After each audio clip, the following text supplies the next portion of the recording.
Hey, what's going on everyone? Today we've got news about the Democracy Space Station, and even more surprising, there's a second Democracy Space Station we just didn't realize existed. We'll discuss how the Automatons are getting stronger, and there's much more to cover. If you can, support the channel by tapping the like button below and subscribing at any time.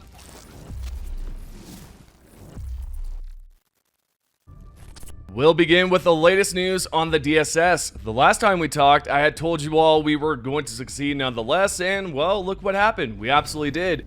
We liberated this planet with only 9 hours to spare, which is really cool. So it's a good thing that none of you gave up and continued to push forward.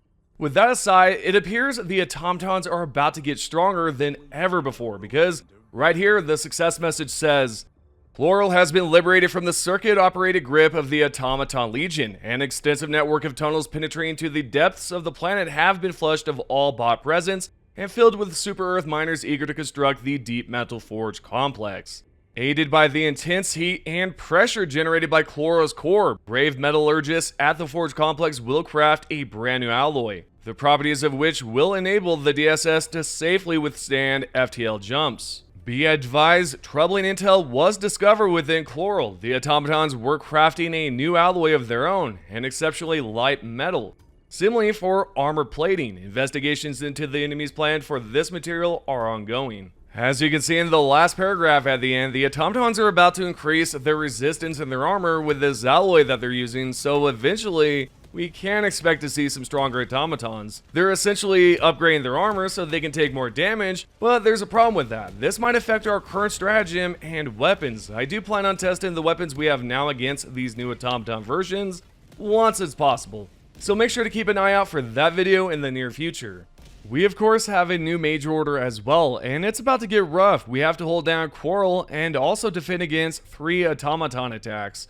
This is where things are about to get rough, at least in my opinion. There's a good chance that they could attack the DSS, considering it's right across from Lyseth, which we'll need to liberate, and we'll go over that here soon. Yet we need to discuss the last paragraph of the briefing message. Right here it states, if Quarrel is lost, the DSS will be delayed. Any unnecessary delay risk its discovery and attack.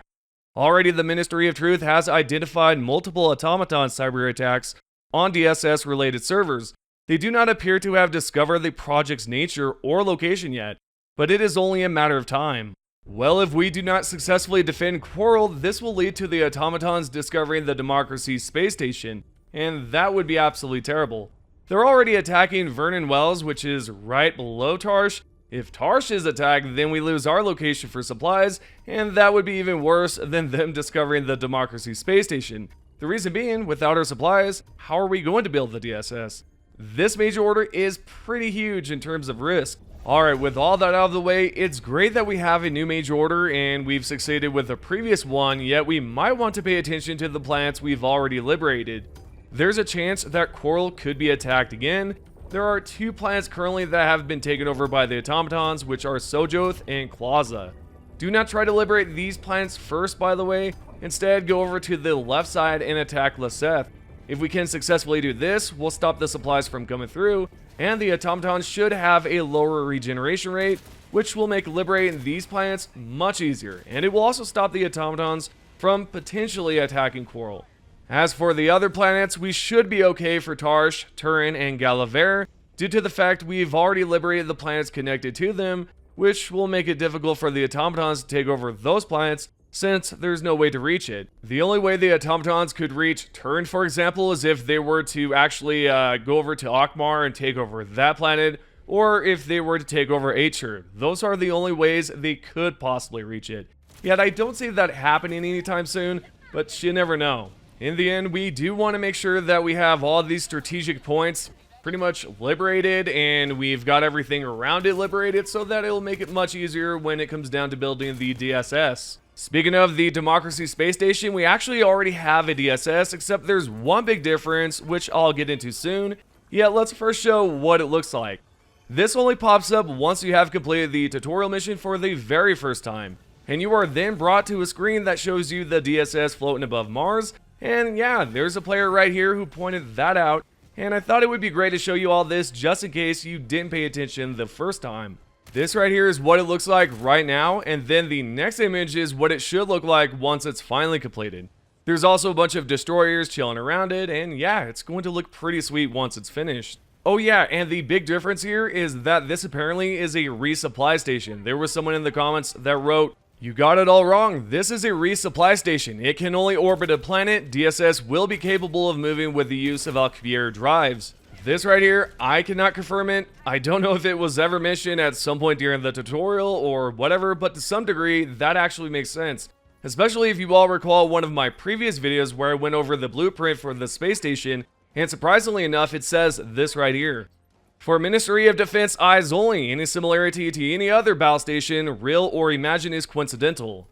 There you go. If you didn't know about the very first space station or possibly forgot about it, then tap the like button below to let me know. We're now going to move along here and check out the laser weapons. There was someone named Lone Recon who pointed out something I thought was quite interesting.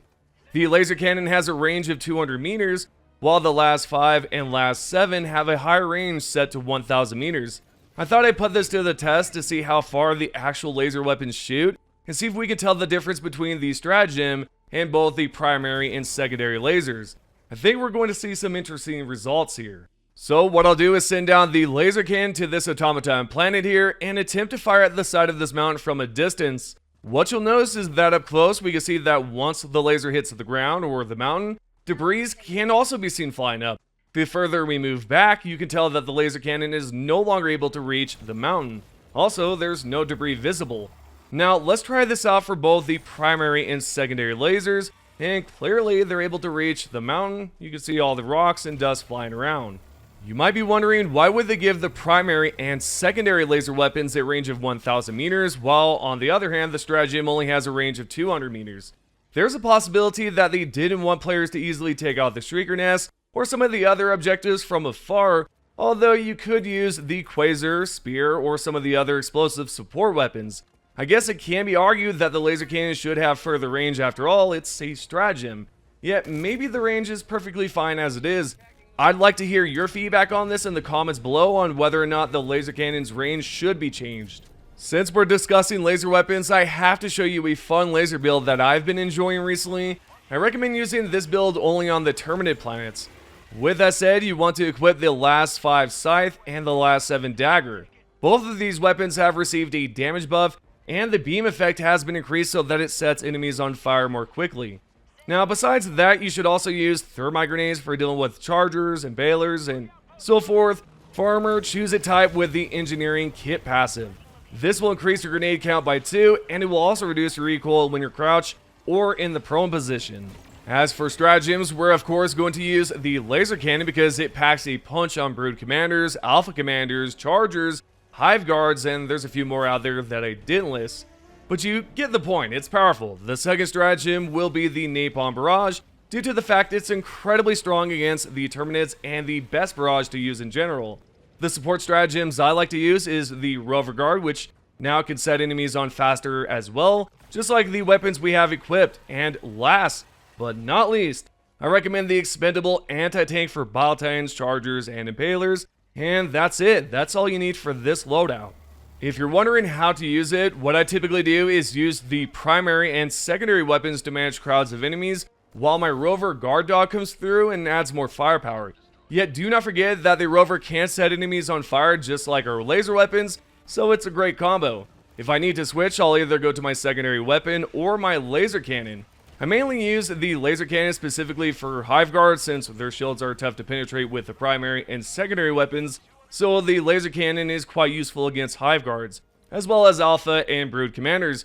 You can also use the laser cannon on chargers, but I prefer to use EATS, also known as expendable anti-tank, not only on chargers, but especially on Automatons.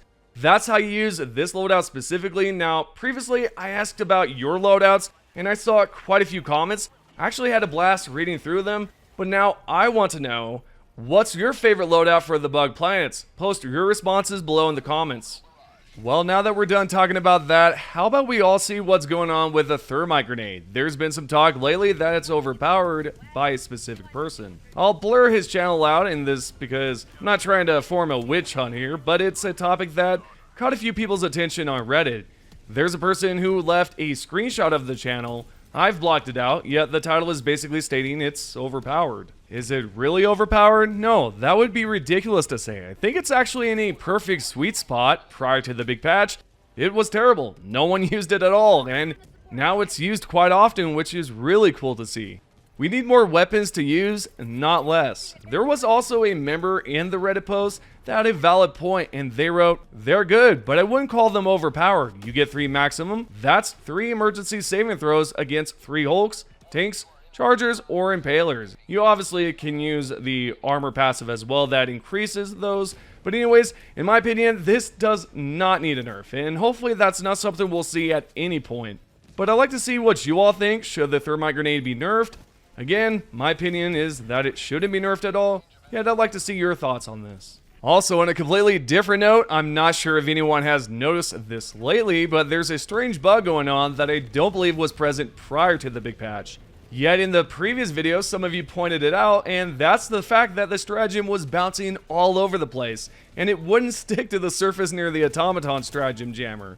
You can see that it's bouncing all over the place to a point where I had to go down below to the side of the jammer in order to blow it up.